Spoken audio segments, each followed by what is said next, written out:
Like a Hellcat.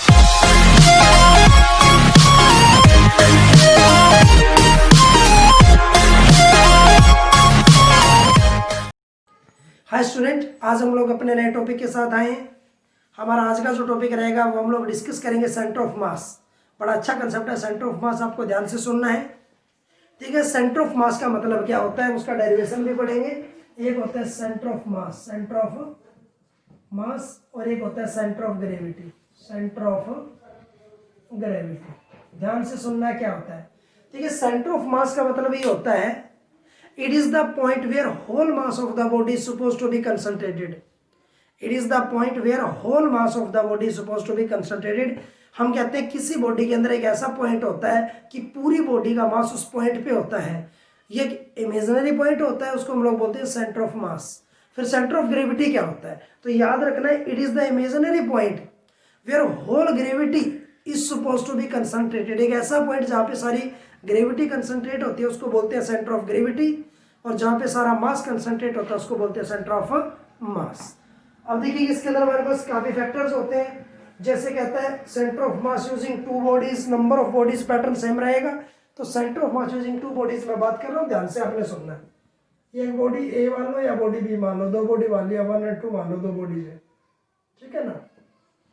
जब ये दो बॉडी आपस में स्ट्राइक करेंगी तो क्या होगा, तो सबसे पहले मैं आपसे कहता हूं मुझे निकालना है momentum. Change in momentum is equivalent to force, second law. तो आप लोग कहते हैं जब ये दोनों बॉडी स्ट्राइक करेंगे तो मैं आपसे कहूंगा कि change in momentum is equal to force F12। मतलब आप लोग समझे, मीन जब हमने दो बॉडी को आपस में स्ट्राइक किया तो पहली बॉडी के ऊपर दूसरी बॉडी ने फोर्स लगाया, तो याद रखना है ये तो है इंटरनल फोर्स और ये एक्सटर्नल फोर्स, और ये change in momentum, equation number 1। उसी समय मोमेंटम दूसरे का भी तो चेंज हो रहा है, तो वो क्या रहेगा, एक्सटर्नल फोर्स प्लस F21।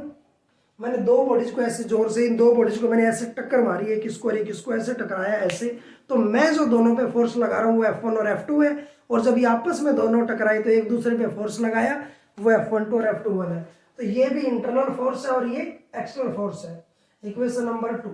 जब मैं कंबाइन दोनों को ऐड करता हूं तो dp2 by dt plus dp1 by dt is equal to F2 plus F21 plus F1 plus F12। मैंने इनको क्या कर दिया, कनेक्ट कर दिया। याद रखना वेक्टर फॉर्म में ले लो आप लोग इनको, ठीक है ना। ये चीज आपको याद रखना, आप इसको वेक्टर फॉर्म में ले सकते हो।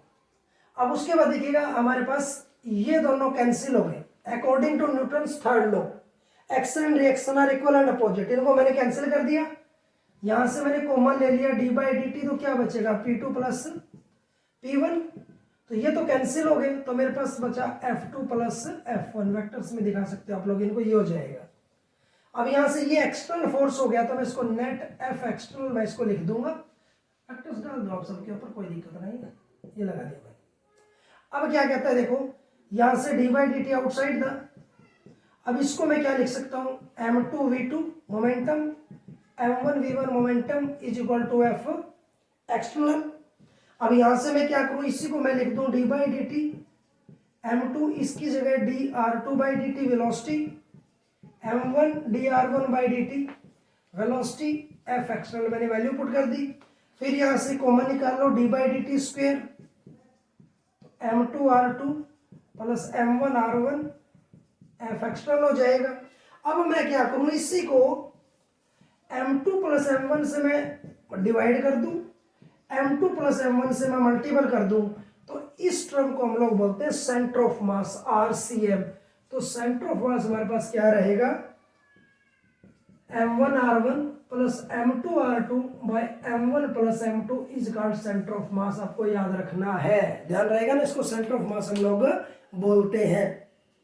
अब बात आती है, अगर मैं नंबर ऑफ पार्टिकल्स की बात करूं तो यही रिजल्ट सेम कैसे काम करेगा, M1r1 M2r2 and so on Mn divided by M1 plus M2 and so on Mn।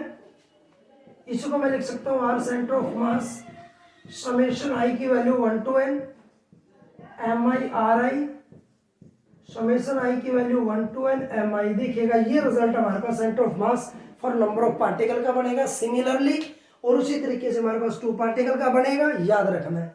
यहीं से मैं सेंटर ऑफ वेलोसिटी भी निकाल सकता था। अगर मैं ये स्टेप उठा लूं ये वाला तो एक नई चीज बन सकती थी।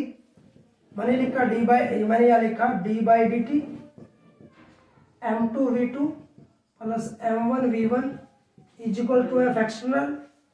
अगर मैं m2 प्लस m1 से डिवाइड कर दूं, m2 प्लस m1 से मल्टीपल कर दूं, तो इसको मैं क्या बोल दूंगा, वेलोसिटी ऑफ सेंटर ऑफ मास हमारे पास क्या हो जाएगा, m2v2 plus m1v1 bye m2 plus m1। आपको याद रखना है, इसको हम लोग बोलेंगे वेलोसिटी ऑफ सेंटर ऑफ मास, याद रखना है।